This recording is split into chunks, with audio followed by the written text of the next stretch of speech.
Hi, I wanted to talk a little bit about what we're doing at Iowa in these difficult times, and not the tactical stuff. I think that's pretty obvious, but the spirit behind why we're doing what we're doing. And this is a message for our customers, for our vendors, but also for my fellow small business owners, many of whom I know are going through the same exact things that we are. So, like a lot of you, we are doing all the usual precautions. We're working from home, we've stopped travel, so on and so forth. But we sat around and asked, what else could we do? And the conclusion we reached is to just keep going, um, and to keep doing what we're doing. And the reason for that is not because we're insensitive to the suffering that's all around us. The reason is because we don't want to contribute to making it worse. And so let me explain. Look, we don't have manufacturing capability that I can turn into medical supplies or test kits or something like that. I wish we did, but we don't. And given that, the very natural instinct in these kind of times is to kind of hunker down and pull back. What does that mean?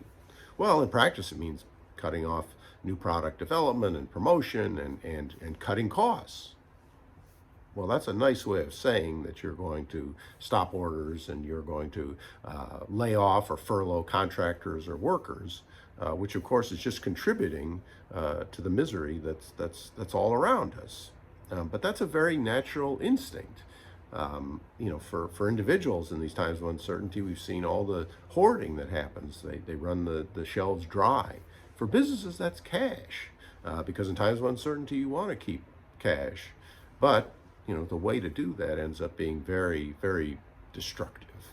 Um, and so for us, we've got a great pipeline of products, and we're going to continue to develop them. We're going to continue to promote them and sell them. You'll see more of that. We'll do pre-sales and so on and so forth.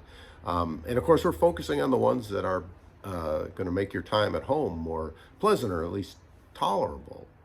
And what we hope to accomplish about that is very simple, so that when we reach the end of this, when the sky's clear, which they inevitably will, we'll be there with our full staff and our full team of products, and we can accelerate and lead part of the recovery, not lag behind it, and hopefully bring more people on, continue our expansion, and bring people back to work as quickly as possible.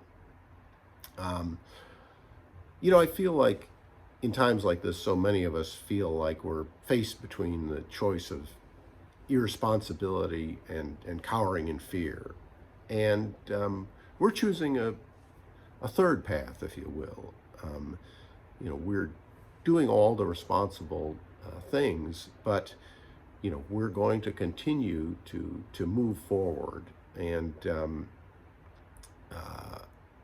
most of all, we're going to refuse to capitulate to this very self-fulfilling fear that goes well beyond anything that's constructive or adding to the safety, but is really just adding to the misery of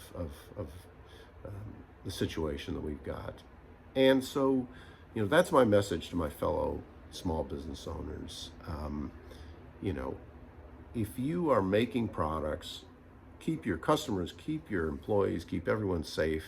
But if you are making products that people use at home and can help them through this time, then don't just simply stop out of fear or uncertainty. Keep going, keep doing what you're doing, um, and barrel through. And many in the travel and the hospitality industry don't have the choice, but we do. And for those of us who do, I think we owe it to each other to have a little faith in the resiliency and the fortitude of our fellow beings, and to just not capitulate to that instinct to hunker down. We'll get through this, and as the old World War II sticker said, I think it's our duty to keep calm and to carry on, and I hope you'll do that.